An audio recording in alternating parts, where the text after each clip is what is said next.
नमस्कार। बीएड शिक्षकों के ब्रिज कोर्स से संबंधित एक महत्वपूर्ण विषय पर इस वीडियो में हम चर्चा करने वाले हैं। द्वितीय भाषा के रूप में अंग्रेजी लेना बेहतर होगा या फिर संस्कृत लेना बेहतर होगा, इसको लेकर शिक्षकों में काफी कंफ्यूजन की स्थिति है। आप सभी जानते हैं कि अब की बार ब्रिज कोर्स में संस्कृत को भी जोड़ा गया है। यह एक नई चीज है क्योंकि इसके पहले जब ब्रिज कोर्स हुआ था तो विद्यालयी विषयों के शिक्षण शास्त्र में हिंदी और अंग्रेजी तो था लेकिन संस्कृत नहीं था। और पिछली बार जब ब्रिज कोर्स हुआ था तो उसमें सभी को एक साथ जोड़ दिया गया था, लेकिन अब की बार अलग अलग कोर्स बनाए गए हैं।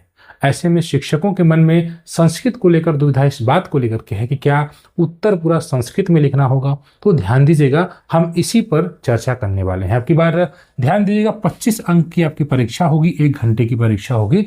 तुलनात्मक रूप से देखा जाए तो बाल विकास जो शिक्षण शास्त्र है उन दोनों भी विषयों में 75-75 अंक की परीक्षा होने वाली है, लेकिन जो बाकी आपके सब्जेक्ट्स हैं उनकी 25 अंक की ही परीक्षा होगी। तो 25 अंक की जो परीक्षा होगी उसमें ऐसा नहीं लगता है कि विस्तृत उत्तरीय प्रश्न लिखने होंगे। और देखिएगा, जैसे हमारे सामने जो एक महत्वपूर्ण बात यह है कि संस्कृत भाषा को देखिएगा पहली बार जोड़ा गया है। आपने यूट्यूब पर, सोशल मीडिया पर विभिन्न प्रकार के वीडियोस देखे होंगे। कुछ लोगों के द्वारा यह बता दिया गया कि संस्कृत में क्या क्या आएगा।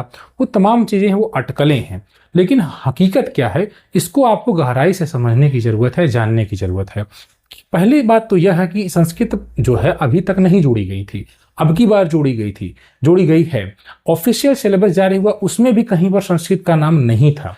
जब बाद में फिर एक प्रश्न उठा कि संस्कृत कहाँ गई, तब संस्कृत को जोड़ा गया। हमने आपको यह भी बताया था कि प्राथमिक विद्यालयों में अगर आप देखें या प्री प्राइमरी को चूंकि अब फोकस किया जा रहा है, जो बाल वाटिका वगैरह है, उसमें कहीं भी बच्चे को संस्कृत भाषा जो है प्रारंभ में अगर देखा जाए तो नहीं सिखाई जा रही है। जैसे अगर आप बिहार के हैं, उत्तर प्रदेश के हैं या केरला के हैं या कहीं के भी हैं तो एक संस्कृत सिखाना काफी कठिन हो जाता है। ठीक है, माध्यम के रूप में अगर आप देखें तो विषय के रूप में भी अभी है नहीं, लेकिन जब मांग उठी कि संस्कृत होना चाहिए तो संस्कृत को जोड़ दिया गया।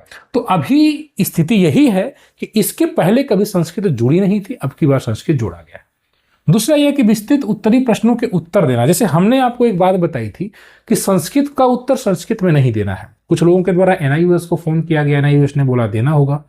अब आप सोचिए कि 25 अंक की परीक्षा है और जो इनकी पहली परीक्षा होती रही है विस्तृत उत्तरीय प्रश्न, जिसमें आपको 400-500 शब्दों में उत्तर देने होते हैं, क्या आपको यह व्यवहारिक लगता है कि ब्रिज कोर्स जैसी परीक्षा में 400-500 शब्दों के उत्तर आपको संस्कृत में देने हो? शायद आपको इसका उत्तर मिलेगा नहीं, यह संभव नहीं है। और अगर ऐसा होगा तो यह बहुत कठिन हो जाएगा। लगभग आप समझ लीजिए कितना चैलेंजिंग हो जाएगा आपके लिए कि अगर आपको किसी प्रश्न का उत्तर 400-500 शब्दों में संस्कृत भाषा में देना है तो यह कितना कठिन हो जाएगा। इसलिए मैंने आपको बताया था, जो मेरा बेस्ट नॉलेज है इसके हिसाब से किसी भी प्रश्न का, या तो ये, अब आप कहेंगे कि अगर विस्तृत उत्तरीय है हम संस्कृत में 400-500 शब्द कैसे लिख पाएंगे, आप भले ही संस्कृत के बहुत अच्छे जानकार भी हो, लेकिन फिर यह आपके लिए चैलेंजिंग हो जाएगा। इसलिए यह जो है बात कि संस्कृत में पूरा उत्तर लिखना है, यह व्यवहारिक नहीं लगता है। इसी कारण से हमने आपको कहा है कि संस्कृत में उत्तर नहीं दिया जाएगा, यथासंभव हिंदी शब्दों का प्रयोग अवश्य किया जाएगा। दूसरी बात यह है कि देखिए डीएलएड जैसी परीक्षा संभव। अब की बार अगर देखा जाए तो जो इन्होंने कोर्स है, जो इन्होंने मूल्यांकन किया अलग अलग, वो कहीं ना कहीं डीएलएड से मिलता जुलता चल रहा है। जो बीटीसी का कोर्स होता रहा है, तो बीटीसी में जो संस्कृत की परीक्षा होती रही है उसमें विस्तृत उत्तरीय प्रश्न नहीं लिखने होते हैं।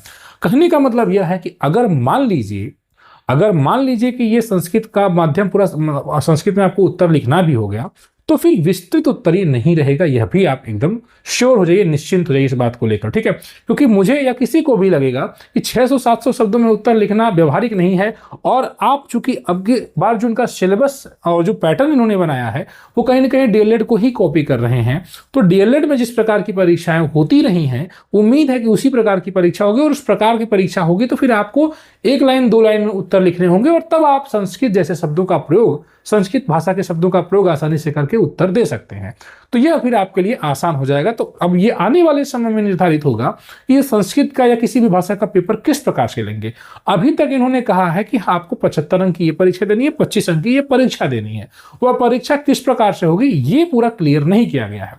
अब जब संस्कृत को संस्कृत में लिखने की बात हो रही है तो यह तो व्यवहारिक, जैसे मैंने बताया, कि नहीं लगता है कि 400-500 शब्दों में आपको उत्तर देना हो।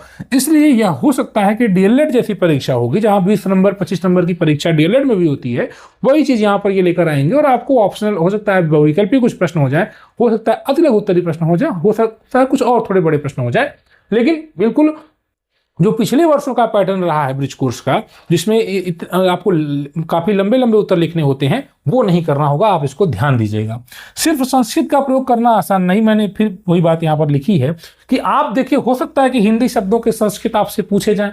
जैसे बच्चा अगर आता है तो विद्यालय में अगर बकरी है तो बकरी को संस्कृत में क्या कहेगा, ठीक है, तो ये अध्यापक से यह सब कुछ पूछा जा सकता है। हिंदी शब्दों के संस्कृत या संस्कृत शब्दों के हिंदी पूछे जा सकते हैं। संस्कृत व्याकरण के शब्दावली जो प्राथमिक स्तर की है उससे संबंधित कुछ प्रश्न आपको देखने को मिल सकते हैं, ठीक है। एनईपी 2020 जो न्यू एजुकेशन पॉलिसी है द्वितीय भाषा के रूप में या फिर जो लोकल लैंग्वेज के रूप में अगर संस्कृत है तो उसमें उसका क्या इंपॉर्टेंस रहा है, ये तमाम प्रकार के प्रश्न संस्कृत से पूछे जा सकते हैं, जो कहीं ना कहीं आपको अपनी मातृभाषा में लिखने की सुविधा निश्चित रूप से दी जा सकती है, ठीक है, यह ध्यान दीजिएगा। तो मुझे जो लगता है, शिक्षक ये कह रहे हैं कि संस्कृत की क्लास चलाइए, कोई बहुत बड़ी बात नहीं है संस्कृत की क्लास चला, इस चैनल के द्वारा प्रयास तो किया ही जा रहा है, बाल विकास को कवर किया जा रहा है और हिंदी भी शुरू कर दिया गया। जो हमारे पास डिटेल्ड सिलेबस विस्तृत में जारी हुआ है हम उस पर काम कर रहे हैं।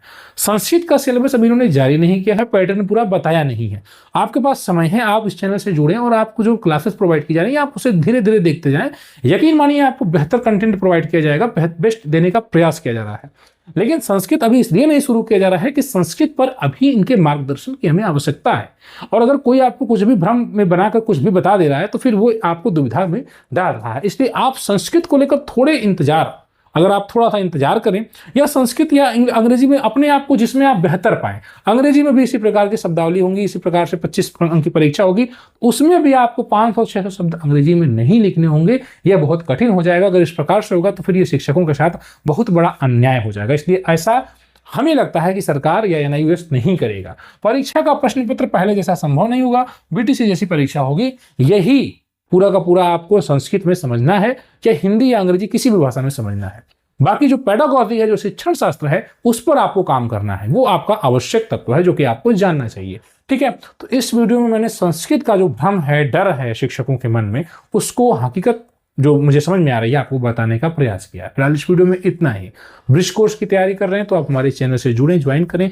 डेली हमने एक व्हाट्सएप ग्रुप बनाया जिसमें हम डेली पीडीएफ जो आपको पढ़ा रहे हैं, जो आपको अन्य सब्जेक्ट है हिंदी वगैरह पढ़ाया जा रहा है, उससे संबंधित स्टडी मटेरियल्स रेगुलर प्रोवाइड किए जाएंगे। अभी शिक्षक ऑनलाइन आवेदन भी कर रहे हैं, उसमें भी अगर आपको कोई समस्या आती है तो आप कमेंट करें, उसका उत्तर जरूर देने का प्रयास किया जाएगा। जो ब्रिज कोर्स है उसको बेहतर तरीके से, सही तरीके से कवर कराया जाएगा। जो भी जानकारी होगी आपको अपडेट दिया जाएगा। इस चैनल से जुड़े, धन्यवाद।